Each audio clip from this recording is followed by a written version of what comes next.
पिछले एपिसोड में हमने देखा फैंग मोमो से पूछता है तुम वुवेन की इतनी परवाह क्यों करती हो। मोमो कहती है तुम्हें बिलीव नहीं होगा, वुवेन मेरा छोटा भाई है।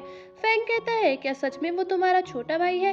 मोमो कहती है मेरे कहने का मतलब था क्लास 11 के सभी स्टूडेंट मेरे भाई बहन की तरह है और मैं सबकी इक्वल केयर करती हूँ। अब मोमो कहती है मैंने अभी दौड़ना बंद नहीं किया, इसलिए मुझसे बात मत करो।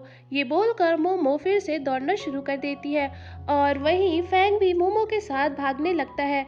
वहीं सभी बच्चे साइड में बैठे होते हैं और मोमो और फैंग को भागने के लिए चेयर अप कर रहे होते हैं। सभी बच्चे फोन में मोमो के भागते हुए की लाइव स्ट्रीमिंग करते हुए मोमो को उनकी तरफ देखने के लिए कहते हैं। अभी वहाँ पर डायरेक्टर आ जाते हैं और सभी बच्चों को क्लासरूम में जाने के लिए कहते हैं, जिसके बाद सभी बच्चे जाने लगते हैं। वहीं मोमो भागते भागते बेहोश हो जाती है। मोमो के बेहोश होने के बाद फैंग बहुत ज्यादा परेशान हो जाता है। वहीं सभी स्टूडेंट मोमो की तरफ देखने लगते हैं कि तभी मोमो फैंग की तरफ आंख मारती है और उससे पूछती है क्या स्टूडेंट मेरी तरफ देख रहे हैं, जिस पर फैंग कहता है हाँ। अब मोमो खुश होकर उन स्टूडेंट की तरफ देखती है, पर मोमो को ठीक देख वो सभी वहां से चले जाते हैं। मोमो उन्हें रोकती है पर वो नहीं रुकते और वहां से चले जाते हैं। अब मोमो देखती है वुवेन वहीं पर खड़ा है। वो फैंग से कहती है फैंग देखो अभी भी एक स्टूडेंट को मेरी परवाह है, पर वुवेन भी वहां से चला जाता है। मोमो रोते हुए उसे रोकने की कोशिश करती है पर वो भी नहीं रुकता। अब फैंग मोमो को रेस्ट रूम में लेकर जाता है क्योंकि भागते भागते मोमो के पैरों में पेन होने लगा था। फैंग मोमो से कहता है तुम्हें भागने की कोई जरूरत नहीं थी, जिस पर मोमो कहती है पर उनकी टीचर होने के नाते ये मेरा फर्ज था, पर मुझे लगा मुझे भागते हुए देख उन सभी स्टूडेंट को थोड़ा पछतावा होगा और अकल आएगी, पर ऐसा कुछ नहीं हुआ। जिस पर फैंग कहता है तुम कितनी पागल हो। मोमो फैंग से कहती है पागल तुम हो और हंसना बंद करो। अब फैंग मोमो से कहता है मुझे लगता है इस मैटर का कारण वुवेन है और तुम्हें उसके पेरेंट्स से बात करनी चाहिए। मेरे पास एक आइडिया है, तुम असाइनमेंट के मार्क्स बताने के लिए उन्हें बुला सकती हो। जिस पर मोमो कहती है पर मुझे पता है वुवेन अपने पेरेंट्स को नहीं लाएगा। मोमो को उसके पेरेंट्स के पास कॉल करने के लिए कहता है, जिस पर मोमो मना कर देती है। वो कहती है मैं वुवेन को कॉल करूंगी, अगर उसने मना कर दिया तो मैं उसके पेरेंट्स से बात नहीं करूंगी। मोमो वुवेन को कॉल करती है पर वुवेन मोमो की कॉल को कट कर देता है, जिस पर मोमो फैंग से कहती है देखो उसने मेरी कॉल कट कर दी। अब फैंग अपने फोन से वुवेन को कॉल करता है, वहीं वुवेन फैंग की कॉल उठा लेता है। वुवेन फैंग से पूछता है तुम्हें क्या काम है, पर फैंग मोबाइल को मोमो को दे देता है। मोमो वुवेन से कहती है मुझे तुम्हारे पापा से मिलना है, जिस पर वुवेन कहता है क्या आप मेरे पापा से मिलना चाहती हो। अब मोमो कहती है नहीं नहीं, मैं पेरेंट्स मीटिंग करने की सोच रही थी, अगर तुम नहीं लाना चाहते तो कोई बात नहीं, मेरी बात को इग्नोर कर देना। जिस पर वुवेन कहता है क्या हम ये बात कल क्लास में कर सकते हैं, जिस पर मोमो कहती है हाँ।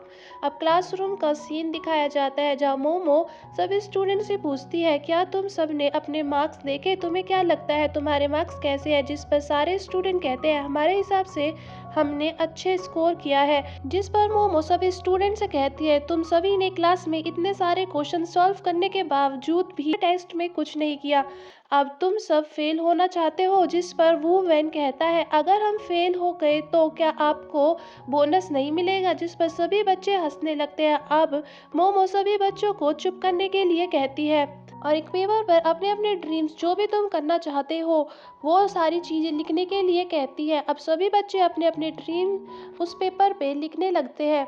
अब एक स्टूडेंट मोमो से कहता है मेरा ड्रीम है मैं एक आइडल बनूं, जिस पर मोमो कहती है हाँ तुम ये कर सकते हो। वहीं एक और स्टूडेंट कहता है मैं चाहता हूँ आसमान से पैसे गिरने लगे, जिस पर मोमो कहती है हाँ अगर तुम एक विशिंग पूल के कछुए हो तो। इस पर सारे स्टूडेंट हंसने लगते हैं। सभी स्टूडेंट एक दूसरे ने क्या लिखा है वो देखने लगते हैं और अपने अपने ड्रीम लिखकर मोमो को सबमिट कर देते हैं। अब मोमो सभी बच्चों ने क्या क्या लिखा है सभी को बताने लगती है। इसमें एक स्टूडेंट ने लिखा था कि मैं इस यूनिवर्स का सबसे हैंडसम इंसान हूँ, जिस पर सभी बच्चे कहते हैं जरूर ये ज्यूरी ने लिखा है। जिस पर ज्यूरी कहता है तो इसमें पूरा क्या है। मोमो दूसरे स्टूडेंट का ड्रीम पढ़ती है जिसपे लिखा है कि वो पास्ट में जाकर एक राजा बनना चाहता है। वहीं किसी ने लिखा है वो गेम खेलकर पैसे कमाना चाहता है, जिस पर सारी क्लास हंसने लगती है। अब मोमो कहती है तुम सब की ड्रीम को पढ़ने के बाद तो लगता है मेरी क्लास में कितने महान बच्चों का ग्रुप है, जिस पर सभी स्टूडेंट शर्माने लगते हैं। अब मोमो सभी स्टूडेंट को अपने पेरेंट्स कल स्कूल लेकर आने के लिए कहती है, क्योंकि कल तुम्हारी पेरेंट्स मीटिंग है और ये सभी तुम्हारे पेरेंट्स को पता होना चाहिए कि उनके बच्चे फ्यूचर में क्या करना चाहते हैं। सभी स्टूडेंट मोमो के पास भागकर आते हैं और अपने अपने पेपर लेने की कोशिश करते हैं, पर मोमो उन्हें वो पेपर नहीं देती। अब रात का सीन दिखाया जाता है जहाँ मोमो सोचती है वो पेरेंट्स मीटिंग में क्या बोलेगी। वो सोचती है मैं कल स्कूल नहीं जाऊंगी और बीमारी का बहाना लगाऊंगी या फैंग की हेल्प ले लूंगी।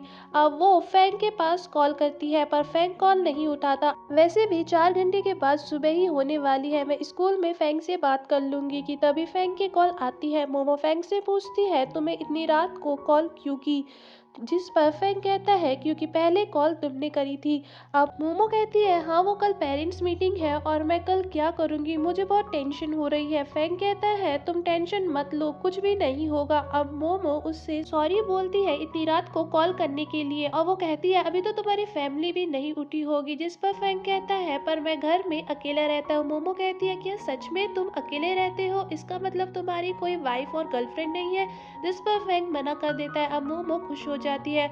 वही फैंग मोमो से पूछता है तुम्हें वू वेन की इतनी परवाह क्यों है। मोमो कहती है मैंने तुम्हें पहले ही सच बताया था, क्या तुम्हें मुझ पर विश्वास नहीं। और वू वेन को देखकर मुझे हाई स्कूल वाली मैं नजर आती हूँ। अब फैंग सोचता है जब हाई स्कूल में एक बच्चे की मॉम मोमो को डांट रही होती है। वो मोमो से कहती है तुम्हारी वजह से मेरे बेटे के पैर में फ्रैक्चर आया है, तुम्हारी हिम्मत कैसे हुई कि तुम्हारे पेरेंट्स ने तुमसे कुछ नहीं बोला। मैं तुम्हारे पेरेंट्स से फेस टू फेस बात करना चाहती हूँ। जिस पर मोमो कहती है मैंने आपके बेटे को नहीं गिराया, वो खुद सीढ़ियों से गिरा है और उससे कुछ बच्चे परेशान करते थे। अगर आपको डांटना है तो उन्हें डांटो और आपको मेरे पेरेंट्स से बात करनी है तो मेरे पापा नहीं है और मॉम अब्रॉड में रहती है। अगर आप बात करना चाहती हो तो आप उन्हें ईमेल कर सकती हो या फिर अपॉइंटमेंट ले सकती हो और अगर आप लकी हुई तो क्या पता कि आप उनसे मिल सको। जिस पर मोमो के टीचर कहते हैं पिछले साल भी तुमने यही कहा था। जिस पर मोमो कहती है हाँ मैं खुद उनसे कई सालों से नहीं मिली हूँ। तभी वहाँ पर फैंग आ जाता है और वो टीचर से कहता है मोमो ने कुछ नहीं किया, मेरे पास सबूत है। जिस पर टीचर कहती है तुम अपने काम से काम रखो और यहाँ से जाओ, मैंने तुमसे कितनी बार बोला है कि तुम इस लड़की से दूर रहो। जिस पर फैंग कहता है ये मेरी बेस्ट फ्रेंड और कुछ स्टूडेंट्स हैं जो ये बता सकते हैं कि ये काम मोमो का नहीं है। फैंग टीचर से कहता है जैसा भी है आप हमारे साथ करते हैं वैसा आप मोमो के साथ क्यों नहीं करते। अब फैंग को देखते हैं जो मोमो से कहता है हाँ तुम और वो विन सेम हो। पर मोमो जब तक सो गई थी। अब फैंग मोमो को गुड नाइट बोलकर सो जाता है। अब सुबह हम मोमो को देखते हैं जो दूरबीन से गेट पर नजर रख रही थी। वो देखती है वूमेन किसी मोटे से इंसान को लेकर आ रहा है पर वो सोचती है उसके सर पर तो बाल भी नहीं क्या और उसका सर तो अंडे की तरह है, क्या सच में ये उसके डैड है। अब वूमेन मोमो के पास आता है और कहता है ये मेरे डैड है। मोमो कहती है क्या सच में ये तुम्हारे डैड है। असल में वो वूवन के रियल डैड नहीं थे। वूवन मोमो से कहता है अगर ये मेरे डैड नहीं तो क्या आपके हैं। जिस पर उसके नकली डैड कहते हैं क्या अपने टीचर से ऐसे बात करते हैं और वो वूवन को थप्पड़ मारने वाला होता है कि तभी वूवन अपने नकली डैड को घूर घूर के देखने लगता है, जिसके बाद उसके डैड कुछ नहीं करते और एपिसोड यहीं पर ही खत्म हो जाता है। अगर आपको वीडियो अच्छी लगे तो वीडियो को लाइक, चैनल को सब्सक्राइब, बेल नोटिफिकेशन को और पे कर लेना। सो अभी के लिए बाय बाय।